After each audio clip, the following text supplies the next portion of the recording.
Salut à tous, j'espère que vous allez bien. Alors comme promis la dernière fois, je reviens vers vous aujourd'hui avec une vidéo sur le zéro déchet ou le presque zéro déchet dans la cuisine. Voilà, comme je vous l'ai expliqué dans la vidéo du zéro déchet dans la salle de bain, j'essaye vraiment d'adopter une démarche un peu plus écologique, un peu plus respectueuse de l'environnement.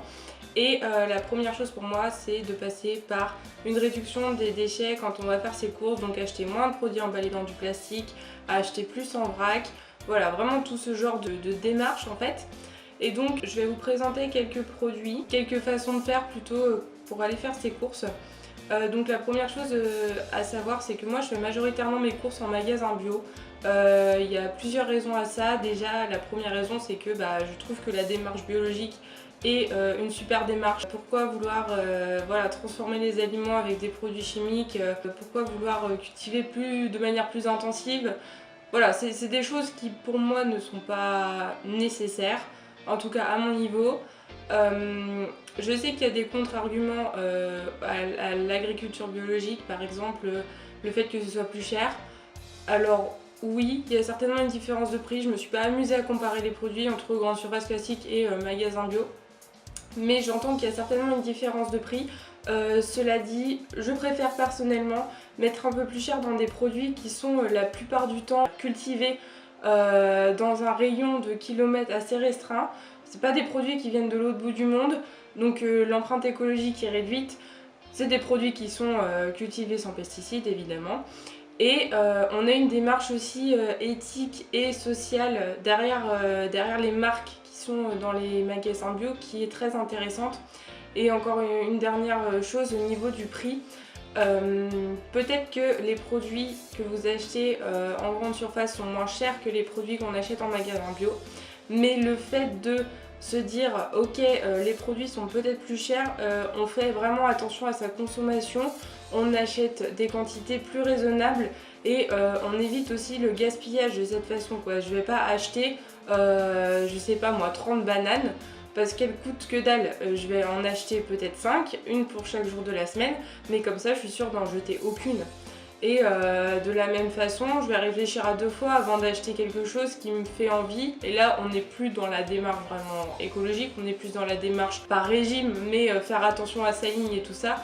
Je vois une tablette de chocolat, bon, elle a quand même un coût, je vais pas forcément l'acheter. Et au final, tout ça cumulé, ça fait que on dépense peut-être un peu plus, mais on consomme mieux. Pendant que je suis sur la comparaison grande surface et magasin bio, par exemple l'autre jour j'ai décidé d'aller faire mes courses chez Auchan parce que j'avais besoin de choses que je pouvais pas trouver dans mon magasin bio. Et je me suis dit allez, je vais faire mes courses de fruits et légumes aussi ici pendant que j'y suis. Et alors je suis tombée sur un truc qui m'a rendu juste complètement tarée. C'est-à-dire que j'ai acheté un avocat et regardez ça. C'est-à-dire que l'avocat a un emballage en plastique. Non mais il faut qu'on m'explique le délire quoi. Enfin, à quoi ça sert? C'est-à-dire que c'est quand même la base. Un avocat, on a juste besoin d'avoir un panneau avec les références, le prix, tout ça. Mais coller une étiquette sur l'avocat, c'est quand même extraordinaire comme truc. Enfin, j'avais jamais vu ça. Mais bon, je suis pas là pour taper sur les grandes surfaces. Du moins, pas pour l'instant. Donc mes petits conseils pour consommer plus responsable et plus écologique. Tout d'abord, c'est de se tourner quand c'est possible bien sûr vers le vrac. Alors le vrac, c'est un concept qu'on a vu au début dans les magasins bio.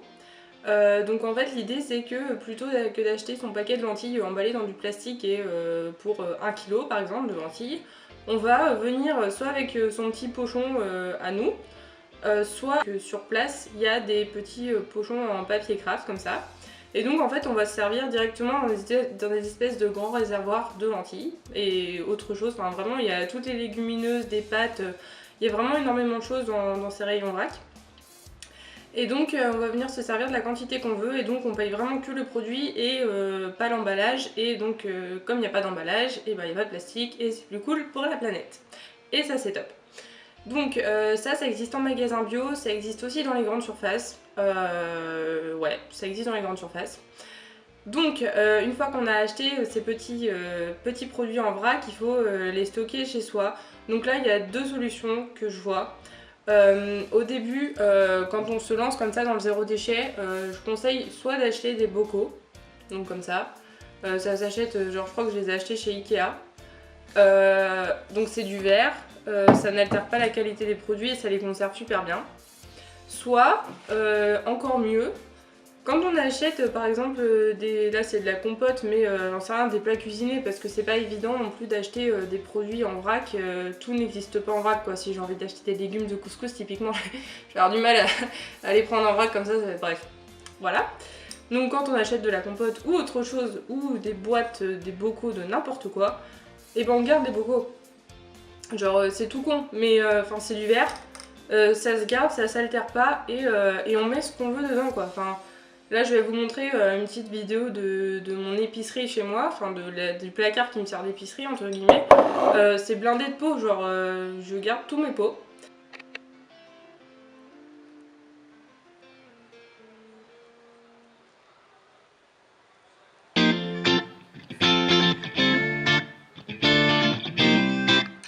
Et pendant qu'on y est, quand on achète du jus de fruits, donc pareil, moi j'évite les bouteilles en plastique parce que c'est juste un enfer ces trucs. J'achète donc mes jus de fruits dans des bouteilles en verre que je garde pour tout quoi. Enfin pour l'eau parce que donc je bois l'eau du robinet telle quelle. Après on peut aussi la filtrer avec des carafes etc. Mais j'ai arrêté d'acheter des bouteilles d'eau en plastique. J'ai mis du temps parce que psychologiquement je sais pas pourquoi mais je n'aimais pas l'idée de boire de l'eau du robinet. Ça y est, j'ai passé ce cap là, je vais très bien. Pas de soucis, je ne suis pas en train de mourir. Et donc voilà, je me sers de mes bouteilles en verre pour boire de l'eau, pour faire des thés glacés, des citronnettes, enfin tout ce que vous voulez quoi. Mais juste je n'achète plus de bouteilles en plastique. J'ai oublié, mais pendant qu'on est dans le vrac, s'il y a des férus de thé, comme moi, sachez qu'il y a beaucoup de marques, donc là c'est la marque Love Organic, qui est une branche de Kousmiti, qui vend ses thés en vrac comme ça dans des boîtes. Et il y a possibilité ensuite d'acheter des recharges, mais alors je crois que toutes les marques le font, donc celle-là moi j'aime bien parce que c'est bio. Il y a aussi la marque Greenma qui fait ça que j'aime beaucoup, Palais d'été je crois qu'ils le font. Enfin bon voilà, pour le thé c'est facile d'éviter d'acheter les petites boîtes avec des doses individuelles là dans les petites mousselines en achetant du vrac quoi. Et après alors j'entends souvent l'argument oui mais c'est galère parce que pour trimballer c'est chiant tout ça. Alors j'entends, après si c'est pour le travail par exemple, on emmène sa boîte et son mug et on achète soit une cuillère, soit un infuseur. Franchement en plus ça revient moins cher d'acheter en vrac et c'est vachement mieux pour l'environnement. En plus les boîtes sont vraiment cool quoi. Enfin j'ai pas d'autres boîtes avec moi là, c'est bête. Mais les boîtes sont vraiment jolies quoi en plus. Voilà, donc tout va bien. Alors au niveau des packaging, là je vais vous parler des yaourts mais je suis sûre que ça existe pour d'autres choses. Je fais vraiment en fonction des courses que j'ai fait dernièrement et de ce que j'ai dans mes placards et dans mon frigo. Donc classiquement quand on achète des yaourts en grande surface en tout cas on achète souvent par pack de je sais pas 12 yaourts machin individuels. Sachez qu'il existe des plus grands formats comme ça. Qui sont refermables et donc on peut conserver plusieurs jours et ça évite en fait d'avoir un petit pot par jour, donc ça fait moins de packaging. Là en plus c'est du carton, bon il y a un peu de plastique pour bien sceller le truc, mais sachez que ça existe et que c'est plus sympa pour l'environnement encore une fois. Au niveau des fruits et légumes, alors moi je me suis toujours pas remis de l'histoire de l'avocat. Mais je suis aberrée de voir encore aujourd'hui des gens qui emballent par exemple leurs bananes dans des sacs plastiques au supermarché. Pareil pour les avocats, pareil pour tous les fruits et légumes en fait qu'on va éplucher. Personnellement je comprends pas la démarche parce que la peau va être retirée. Enfin, dans l'absolu, même si la peau devait pas être retirée, je veux dire je pourrais mettre mes tomates direct dans mon panier, ça me choquerait pas du tout. Parce que je vais les laver derrière et que c'est bon, c'est pas non plus super dégueu quoi. Enfin, je comprends pas en fait pourquoi il y a encore besoin de sacs plastiques au rayon fruits et légumes. Franchement si vous pouvez éviter les petits sacs tout fins là, c'est vraiment un enfer ces trucs. Soit mettez vos fruits et légumes directement dans votre panier, soit peut-être récupérer au rayon vrac du supermarché les petits pochons en carton là. Vraiment il faut éviter ces trucs là. D'ailleurs j'ai entendu qu'il y avait une loi qui allait passer qui allait interdire les emballages plastiques dans les livraisons de nourriture, les restos type fast food et compagnie. Et ça mais Je comprends pas que ça n'avait pas été fait avant, mais enfin, on va arrêter de lâcher du plastique comme ça en permanence, et ça c'est top. Je parlais de sacs pour le rayon fruits et légumes, mais les sacs de course de manière générale. Donc il y a déjà une loi qui est passée il y a quelques années qui interdit, ou qui fait payer je crois peut-être, qui interdit la gratuité des sacs en plastique donnés aux caisses. Je ne peux que vous conseiller de vous tourner vers des sacs en tissu, en coton. Il y a beaucoup de marques aujourd'hui. Quand on va faire ses courses, là typiquement je suis allée acheter des chaussures chez Doc Martens. Ils m'ont filé un énorme tote bag en tissu, mais je m'en sers tout le temps pour aller faire mes courses. Donc soit ça, soit acheter des sacs rigides, là, réutilisables. Mais vraiment essayer de limiter les sacs plastiques, parce que déjà c'est moche, ça prend une place folle et ça pollue à fond quoi. Enfin c'est vraiment l'horreur. Voilà, je crois que j'ai fait le tour de mes petits conseils pour consommer un peu plus responsable. Si vous avez des questions, n'hésitez pas. J'espère que je vous aurai ouvert les yeux sur des nouvelles façons de faire qui ne sont pas forcément très compliquées à adopter. En plus, si vous avez l'occasion, n'hésitez pas à aller faire un tour en rayon bio. En plus, la plupart du temps, il n'y a personne. C'est hyper agréable de se promener dans les rayons et de voir un peu ce qui est mis en place pour limiter justement l'impact écologique de ces moyens de distribution de nourriture. Vraiment, moi, ça a été une révélation. Enfin, vraiment, voilà. Je trouve ça super. J'aime beaucoup la façon dont les produits sont traités et je ne peux que vous encourager à aller voir comment ça se passe là-bas.